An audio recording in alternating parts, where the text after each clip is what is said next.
ഹബീബ് തങ്ങൾ ഖബറിൽ ജീവനുള്ളവരാണ്, ജീവിച്ചിരിക്കുന്നവരാണ്. ഇതാണ് നമ്മുടെ വിശ്വാസം. അങ്ങനെയാ തങ്ങൾ പറഞ്ഞെന്നത്. പ്രവാചകന്മാർ അവരുടെ ഖബറുകളിൽ ജീവിച്ചിരിക്കുന്നവരാണ്. റഅയ്തു മൂസാ യുസല്ലി ഫീ ഖബരിഹി. ഓരോ സെക്കൻഡിലും ഹബീബിൻ്റെ മേൽ സ്വലാത്ത് ചൊല്ലപ്പെടുന്നുണ്ട്, കോടിക്കണക്കിന് സ്വലാത്തുകൾ. ഓരോ സ്വലാത്തിനും മറുപടി പറയാൻ അള്ളാഹു എൻ്റെ റൂഹനിക്ക് നൽകുന്നുണ്ട് എന്ന് പറഞ്ഞാൽ 24 മണിക്കൂറും റൂഹോടെ ബോധത്തോടെ ഉമ്മത്തിന് ജവാബ് കൊടുക്കുന്ന നബിയാണ് നമ്മുടെ ഹബീബ് സ്വല്ലല്ലാഹു അലൈഹി വസല്ലം.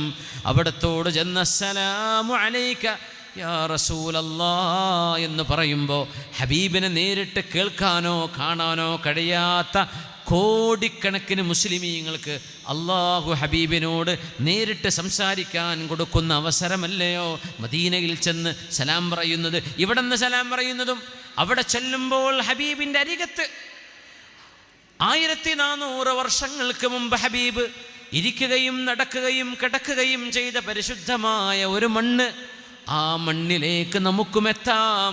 ഹബീബ് അവിടെ നിൽക്കുന്നുണ്ട്, നിങ്ങളുടെ സലാം അവിടെ നിന്ന് കേൾക്കുന്നുണ്ട്.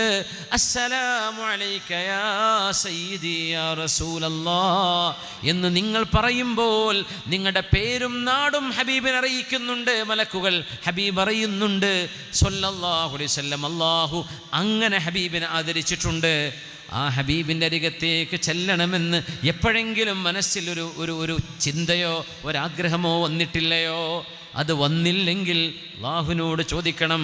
ഇത് ഹൃദയം അടഞ്ഞു പോയതിൻ്റെ അടയാളമാണ്, ഹൃദയം ജീവച്ഛവമായതിൻ്റെ അടയാളമാണ്. ഹൃദയത്തിൽ നിന്ന് ഈമാനിൻ്റെ വെളിച്ചം കെട്ടുകൊണ്ടിരിക്കുന്നതിൻ്റെ സൂചനയാണത്.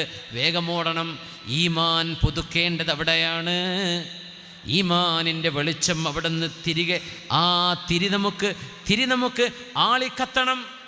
ആ വെളിച്ചം ഹൃദയത്തിലേക്ക് കിട്ടണം. ഇടക്കിടക്ക് മക്കയിലും മദീനയിലും പോവണം. താബിഉ ബൈനൽ ഹജ്ജ് വൽ ഉംറ. ഹജ്ജും ഉംറയും നിങ്ങൾ ഇടക്കിടക്ക് ചെയ്തുകൊണ്ടിരിക്കണം.